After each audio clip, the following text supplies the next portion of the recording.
salaamaaleykum waa éleveur professionnel man la Moussa Yade maa ngi leen di nuyu di leen ziar kenn ku ci ne ci turam ak santam Amady Mbodj maa ngi lay ziar tamit di am mbégte ci dalal bi nga ma dalal rawatina muy émission bi muy première édition di sama jaar-jaar comme ni nga ko waxee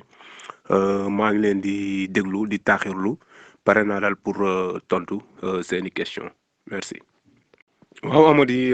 présentation bi dina ma yomb lool Moussa Yade moom mooy benn ndaw boo xam ne mi ngi juddoo Thiès yaroo Thiès màgge Thiès jànge Thiès yàlla def nag mu ñëw Ndakaaru di fi liggéey si waaw bi ma ñëwee nag maa ngi nekkoon fii ci super yi comme ni nga ko wane nii nekkoon apprenti car rapide di lang ci car rapide yi yàlla def tamit ma am permis nekk chauffeuru car rapide di dawal bi ma amee permis di dawal yàlla def tamit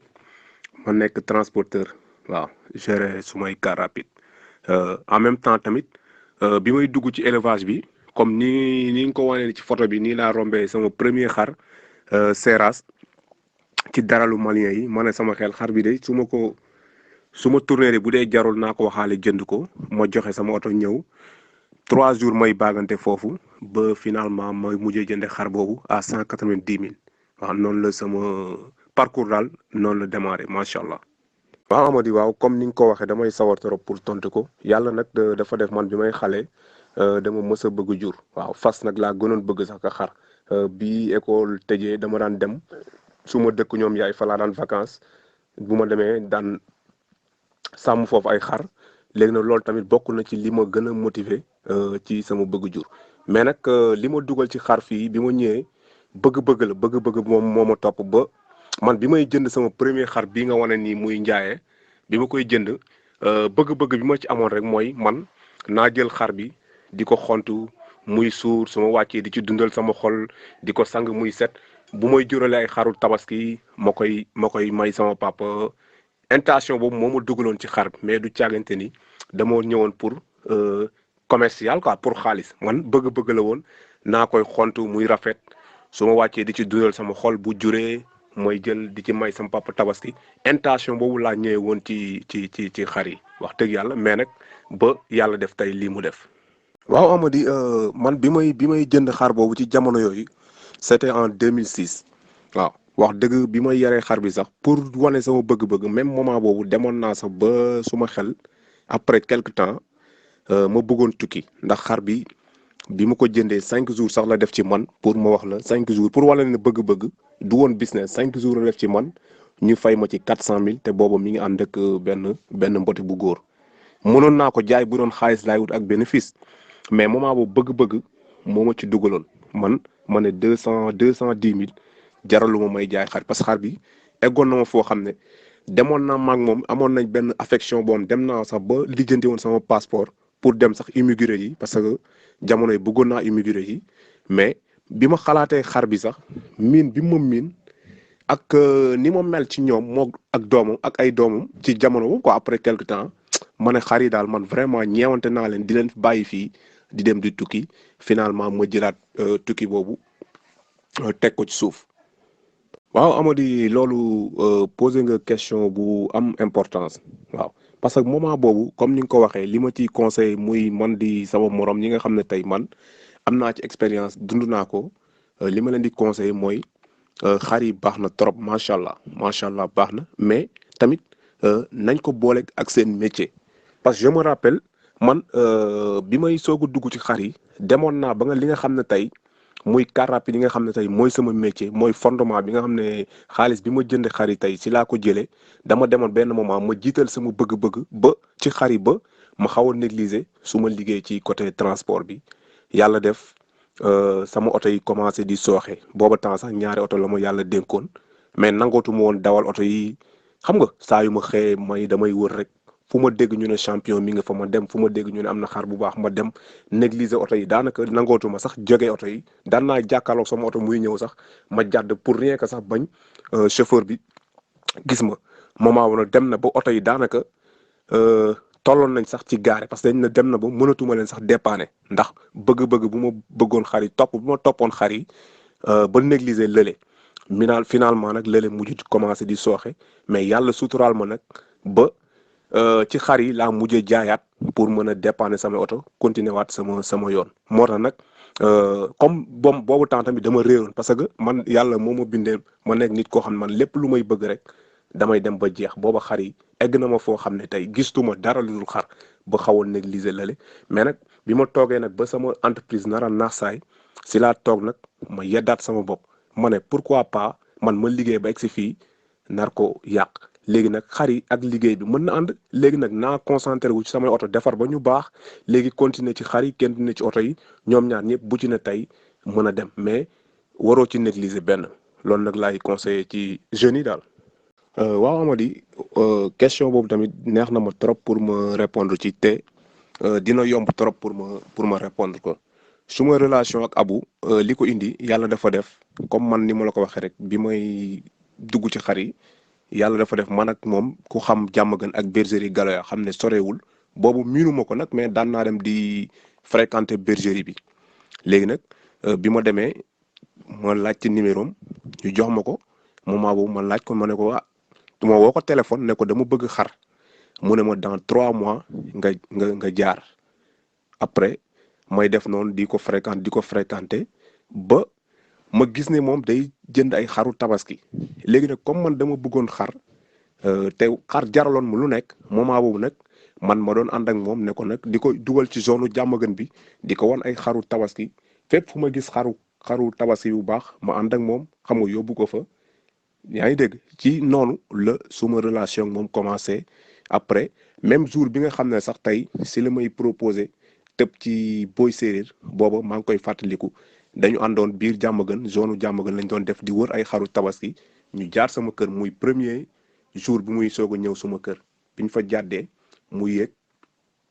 xool xar yi ba maa boobu mi ngi fa fekkoon kii Diamant Noir muy maamu galactique bi tey mu xool ko rek kii comme amul hauteur noonu léegi da nga koy indi ci Boy Séeréer wala Algor comme ça mu corriger ko waaw moment boobu suma relation moom ci noonu la demee ba léegi ñuy continuer macha allah ba wax dëgg yàlla waxatuma sax ay waay mais man ak moom ay frère lañ moom Abu léegi moom frère la ci man parce que lépp lu may def suba ba ngoon moom du ko ëmp moom it lépp lu muy def suba ba ngoon du ko ëmp vraiment tamit mu sonn ci man lool. participer ci sama élevage vraiment kooku moom damay sawar ci wax ci moom mais mën naa développer lu bëri ci Abou Kane mais pour bañ a guddal daal.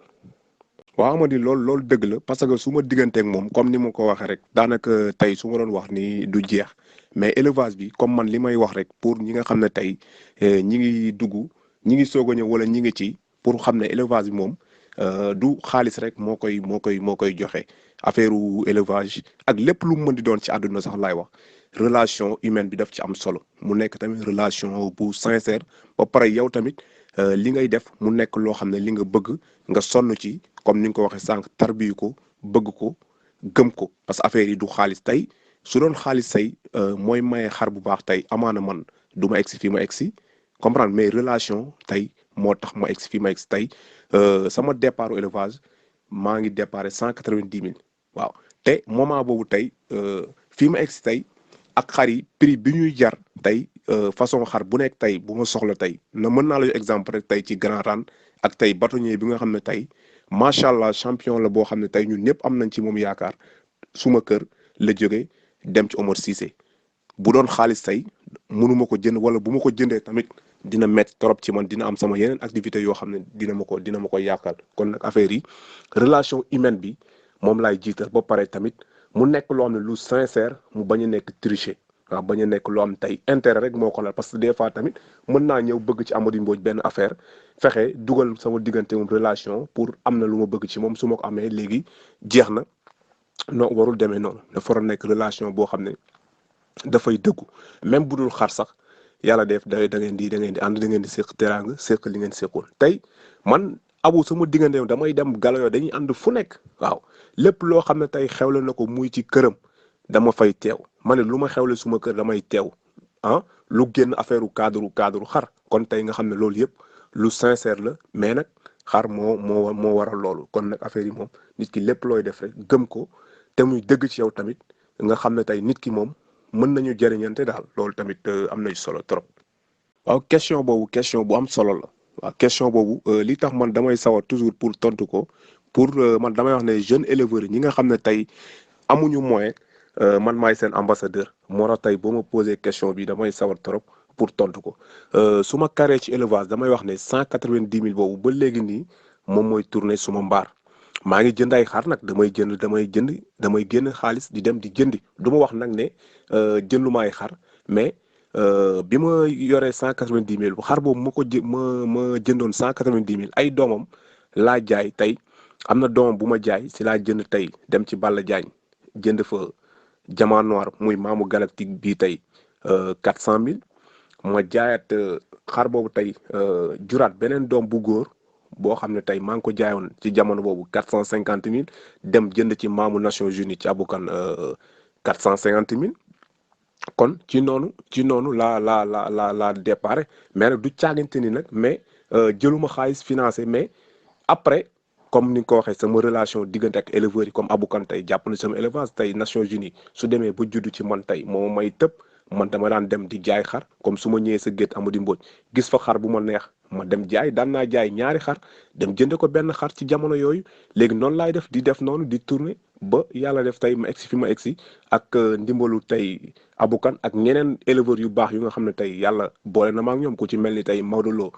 participé na ci sama élevage parce que moom it daan na ma abal ay maal maam Balla Diagne xam nga bëri na ñoo xam naa la éleveurs yoom tey jàpp nañ ci sama élevage waaw tey yooyu yëpp tamit gis nañ ma nekk jeune nekk ci affaire bi tey daanaka moyen bi demeewul noonu ñu may jàppale may ramper di ramper ba egsi fii macha allah tey xar bu ma bëgg a jënd fi mu toll nii tey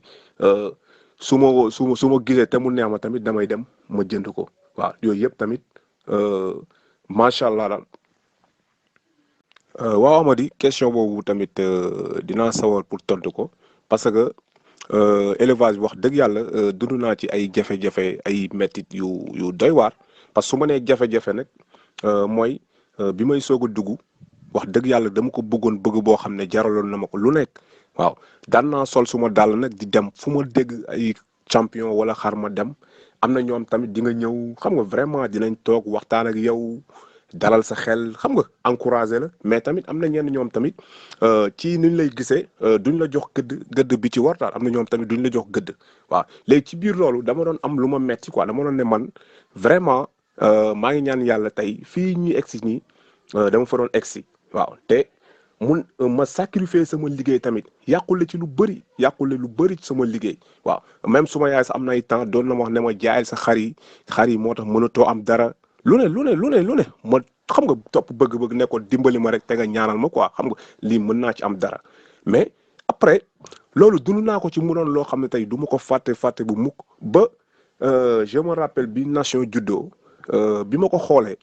mu judd nekk mbote macha allah ma am ci yaakaar trop dama ne suma soxna man de juddu la naa mbote boo xam ne nii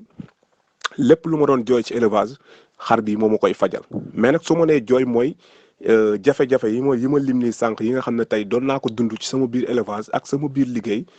mu nekkoon loo xam ne tamit lu ma metti woon la trop bi mu nation juddoo nag man na nag lii nag mbote bii de wax dëgg yàlla lépp lu ma doon jooy nag kii nag moo ma koy fajal te wax dëgg yàlla defal na ma loolu tamit.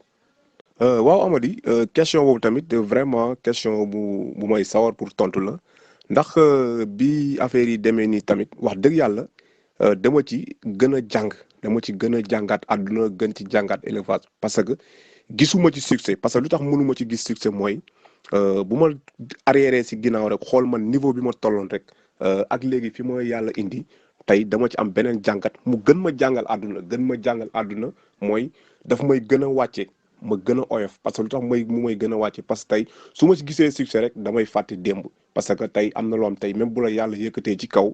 nga xool démb kat yow fa nga nekkoon kon ak jafe-jafe yi nga doon daj normalement yow da nga ci daf la war a jàngal da nga ci war a tirer leçon pour xam ne kat doomu aadama rek lu mën a nekk te yàlla moom mayewul dara te nit ki moom bu fekkee yaa ngi dund moom di am wér rek dara jomb la kon loolu tamit gisuma ci benn succès daf ma gën a yar gën ma xamal àdduna tamit ma am ci façon relation bu ne xam ci ku nekk parce que moment boobu tamit façon nit bu ne xam naa ko ci nit bu ne ñëw na ci man ndax booba li ko indi mooy yàlla yëkkati na ma may na ma loo xam ne tey vraiment àdduna yëpp ñu ngi koy rêvé muy Nations Unies kon tey kooku tey gisuma ci sama bopp benn yoon nag ndax toujours rek damay dellu si ginnaaw tey bu ma xoolee fi ma jaaroon ak li ma daj ndax wax dëgg yàlla kon tey kooku dama war a gën a wàcc sama bopp te loolu tamit vraiment macha allah noonu laa ko dundee waaw te même bi mu jógee ci man tamit daf ma gën a jàngalaat àdduna parce que lu tax mu gën ma jàngalaat ndax dama ne ana xar bi tey dem na temps bu gàtt la def ci man bi mu juddoo bi mu kiiyee presque 16 mois mu jóge ci man ma jàngaat ci àdduna ma ne xar bi de bu ma ci defoon lu ñaaw tey anamu ñàkk naa xar bi kon xar bi tey warul tax man ma ñàkk sumay nit moo tax ma ne toujours man ci diggante boobu rek dama ci jàngaat lu bëri ndax su ma ci defoon lu ñaaw tey xar bi dem na yàlla def na nag vraiment doomu aadama de matul de mais am naa yaakaar peut-être séq naa ceeg ñi ma ci war a séqal lu rafet ba xar bi tamit bi mu demee vraiment tamit du ma jàkkaarloog nit tamit ruus kon loolu tamit laay gën a conseiller sama mbokk éleveur waaw ma di profité tamit di nuyuwaale ngañ jenn suma xarit suma doomu ndey Serigne Mangane Baba Galle tamit vraiment ci samay doyen la bokk Baba Galle mu wax dëgg tamit vraiment bokk na ci ñi nga xam ne tamit ñoo ma tette muy Baba Galle Pa Cheikh Diop Sitting Bull ñooñu tamit vraiment tey su ma même Pa Cheikh Diop ku jàpp ci sama élevage ndax moom it bi may soog a débuté bokk na ci éleveurs yi nga xam ne tey ñoo ma njëkk a may tëb ndax maamu Nations Unies bi tey ak maamu Galactique xar yi nga xam ne tey ñoom laay jaay pour jënd ko doomu Sitting Bull lañu ay seex lañu woon benn bi moom laa jaay 450 000 benn bi 250 000 te ci xar yooyu yëpp bu ci ne ci mbote yooyu benn bi moom laa jëndee maamu Nations Unies beneen bi tamit moom laa jëndee maamu Galactique tamit kon Pa Cheikh Diop ku jàpp sama élevage la Baba Galle tey moom moo ma ko présenté Baba Galle wax dëgg yàlla ku sonn ci man la ku sonn sama élevage la Serigne Mangane ngañ moom damay wax ne ñun moom ay seex lañ ñun ñett daanaka lu ñu dund ci élevage ñun ñett ñoo ko dundandoo dañ daan yéeg ci car rapide yi fu na ñu dugg fa waaw dañ daan ne si car rapide di coow sax ba gars yi ne da ngeen di wàcc oto bi parce que booba fu ñu dégg xar wala fu ne rek dañ daan xëy toute la journée di wër ay xar ba daanaka dafa mel ni sax amuñu woon métier ndax bëgg bu ñu bëggoon xar. léegi nag Amady pour ma ñëw nag ci sa question parce que dama mayaale occasion pour ma citer waale ñi nga xam ne tey waroon naa leen lim mais comme question yi laajul woon pour ma tudd leen moo tax ma profité waale ne naa leen lim waaw léegi nag nee nañ monter jafewul mais reste fa moo jafe loolu nag li lay may nga reste fa mooy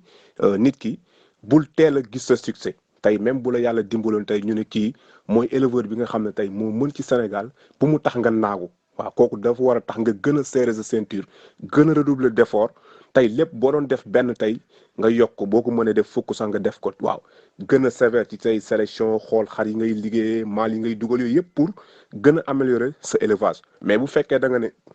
yàlla may na ma champion wala yàlla def na nee nañ man maa fi mën rek nga ne damay toog nag naagu boobaa tamit ku naagu daagu te nee nañ ku daagu ñu romb la moo tax toujours moom soo bëggee toujours fi nga nekk fa moom da ngay gën a concentré ci sa liggéey tamit di may nopp yenn éleveurs yi di déglu seen i conseil tamit di dem ci élevage te di xool tamit gars yi fu ñu toll waaw bul ne tey man maa fi mën rek dootuma dem fenn tamit loolu moom boo ko defee tamit gars yi bu yàggee ñu romb la. waaw Amady waaw loolu tamit dafay am solo parce que xam nga tey man yàlla toujours daf ma def man ma teel a yor champion waaw soo déggee man teel a yor champion mooy Nations Unies daf ma jàngal lu bëri ci élevage parce que bi ma amee succès noonu gis naa façon éleveur bu ne gis naa nit ku nekk léegi nag ci biir loolu yow yaay mën a ràññee nit ku nekk waaw ban genre nit la ak kii lan moo ko indi si yow parce que comme sànq maa ngi ko sama biir focal tey am na si koo xam ne moom lu ko intéressé mooy xar bi moo ko intéressé moom xar bi moo tax mu ñëw ci yow bu ko gisee day ànd ak yow bu ko gisul moom pare na ci yow am na koo xam ne nag intérêt moo ko indi mooy moom dafa bëgg peut-être pour tëblu ci xar bi wala pour am doomu xar bi tamit yooyu day am xam nga mais am na si koo xam ne tey moom yàlla rek moo leen boole moom day ànd ak yow te yàlla tax nga am xar bi day nekk ak yow nga ñàkk xar bi day nekk ak yow léegi nag ci biir yooyu yow yaay mën a ràññee xam nga soo gisee ràññee bi mooy tey bu fekkee tey damay wax ne man toujours des fois may tooñ gars yi naan man école de la rue laa jàngee su ma nee école de la rue nag mooy car rapide yi parce que car rapide yàlla day def boo ci nekkee da ngay xam nit da ngay xam doomu aadama façon nit bu ne ngay xam parce que ku ne ngay yeb nit ku ne ak jikkoom te ñoom ñëpp da nga leen di gérer xam nga ba ku ci ne nga yeb ko ci jàmm wàcc ko ci jàmm te coow di jub ndax façon bu ne ngay yeb nit ku nekk nit dina mere këram sax ñëw attaquer l'histoire mais yow yaay am maturité bi xam ne kii kat temps bu gàtt lay def ci oto bi wàcc ci biir loolu nag damay wax ne man ci foofu laa jànge doomu aadama ba daanaka man damay mën a gérer mooy ci côté succès beeg gérer lépp ba ku ci ne tey di nga ko accueillir dalal ko xam nga gérer ko ba du mer même donte que yow di la leer ne kii li muy wax sax du kiiwu ko gëmu ko wala dara dafa am lu tax mu koy kii mais yow yaay xam ni ngay gérer ba vraiment doo ci am benn noon te macha allah ñëpp dinañ kontaan. waaw question boobu question bu am solo la waaw question boobu li tax man damay sawar toujours pour tontu ko pour man damay wax ne jeunes éleveurs yi ñi nga xam ne tey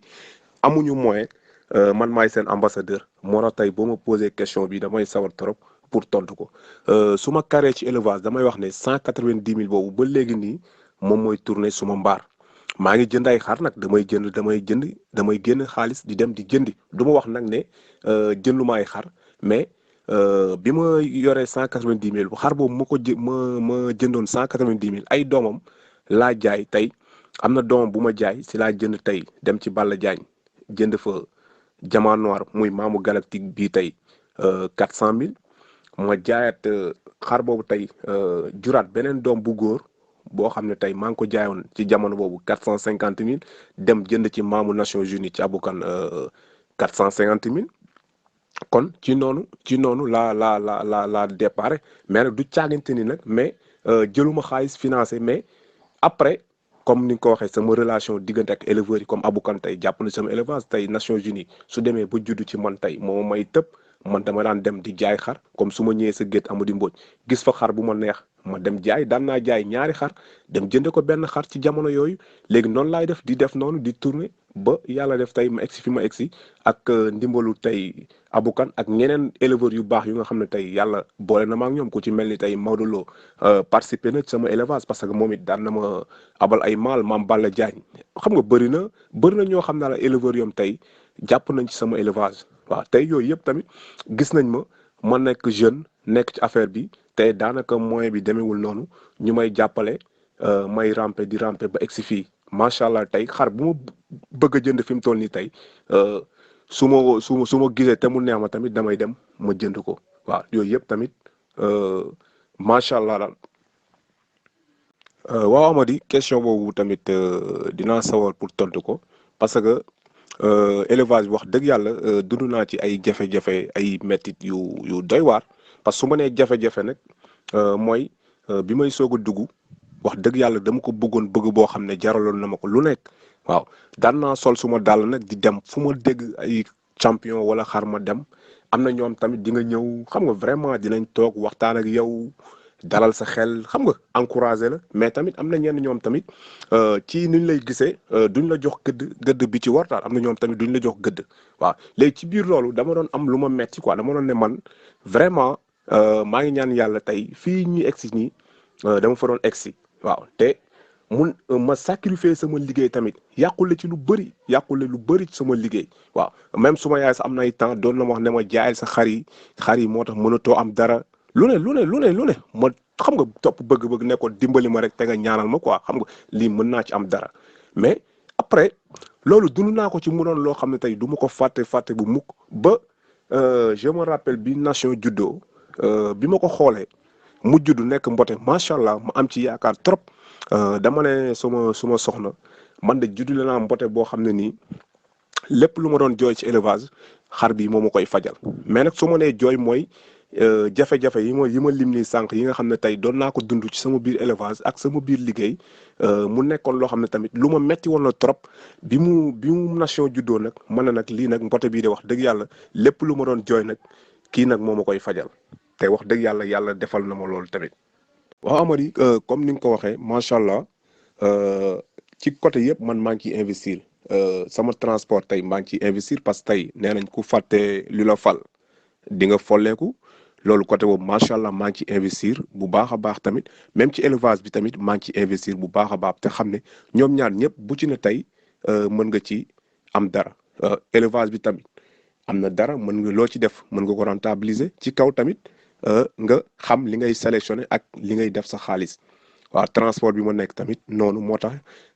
ñoom ñaar ñëpp bu ci ne daal bàyyiwuma ci benn bu ci ne daal maa ngi ciy def sama investissement bi nga xam ne tey moo ci war te macha allah maa ngi ciy gis sama bopp. waaw Amady waaw question boobu man de li ma ciy tontu mooy peut-être man su fekkee def naa erreur xëy na man xaw ma ko wala peut-être nit ñi ñoo ko mën a xam mais man yaakaaruma ne def naa ci erreur ci samay croisement ci wala ci loo xam ne jaay naa ko te waruma koon jaay wala loo xam ne jënd naa ko peut-être te waruma koon jënd daal parce que man pour man lépp lu may def rek man damay analyser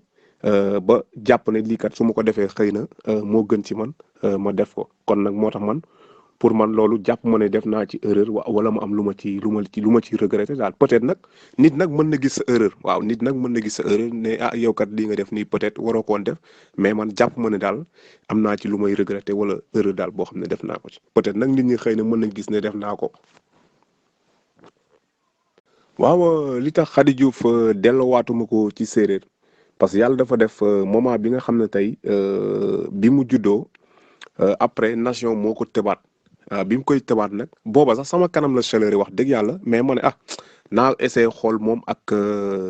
doom ji lan la ñuy jur waaw bi ma defee croisement bi ba pare sax après sax nee naa abu man de xar bi de doom ji laa bàyyi mu tëb ko abu sax dafa kaas quoi ne ma yow lan moo tax ngay bàyyi doom ji ko tëb mënoo koon indiwaat ci séeréer sax mu tëb ko mais ma ne ko non man pourtant sama kanam la chaleur mais man maa ne damay essayé pour xool ñoom ñaar la ñuy indi.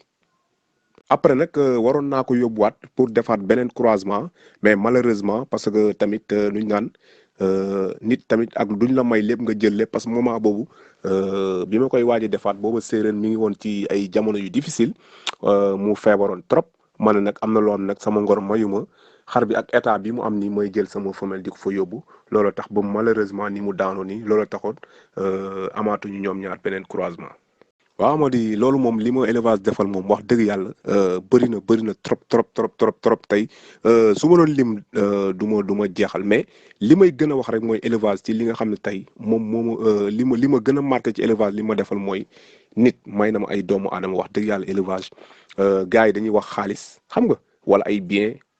macha allah am naa ci ay bien am naa ci lu nekk mais. li ma ci gën a marqué ci élevage li nga xam tey moom la ma defal muy doomu aadama yu baax yi ma booleel te nee nañ nit ay garabam parce que tey élevage bi daanaka mooy Sénégal ñëpp a ngi ci biir ñëpp façon kilifa bu nekk nag ci branche yëpp foo soxla rek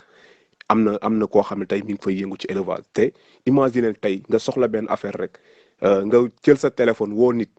kooku defal la ko ak plaisir loolu élevage rek moo ko mën amul benn métier booy dugg tey soxla ci nit.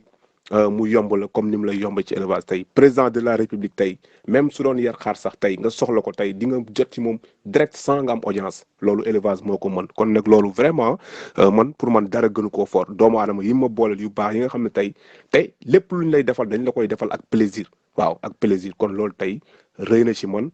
waaw vraiment tamit loolu bokk na ci li gën a rëy ci man ak tamit am naa ci leneen ak leneen daal macha allah. waaw Amady Mbodj. message bi may lancé ñi nga xam ne tey ñi ngi may déglu ci côté bu nekk ci Sénégal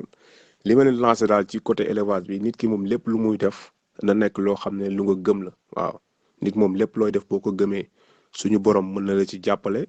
te gëm-gëm moom mooy lépp waaw boo ko defee yàlla mën a def tey li nga ci am li nga ci lépp loo ci bëgg rek di nga ko ci am loolu lay lancé ñi nga xam ne tey ñi ngi bëgg a dugg ci élevage bi wala ñi nga xam ne tamit ñi ngi ci biir nañ ko gëm te xam nit moom lépp loo gëm rek sunu borom jàppale la ci beneen bi tamit ñu yéenante jàmm xam nga bokk ndey bokk baay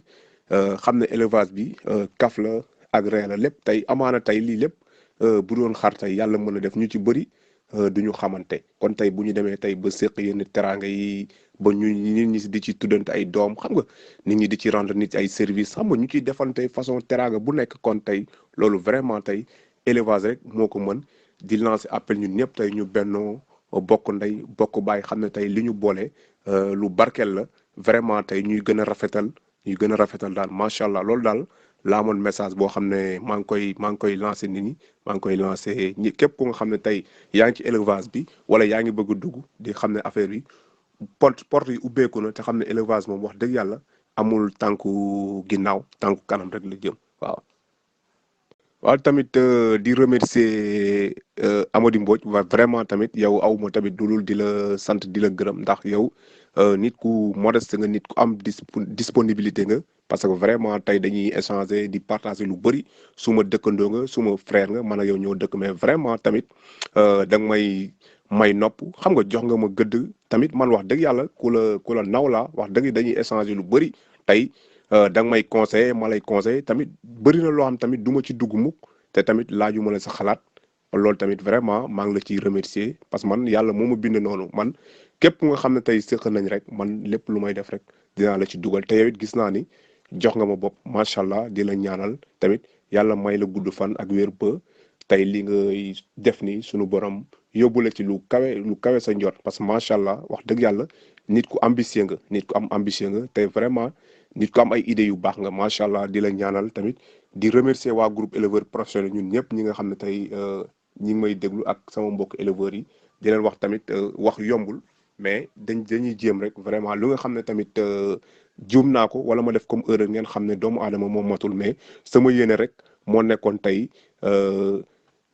jàngale wala li nga xam ne tey parcours bi nga xam ne tey def naa ko pour ma partager ko ak sama mbokk éleveurs yi maa ngi jégalu ñëpp di jaajëfal ñëpp wasalaam.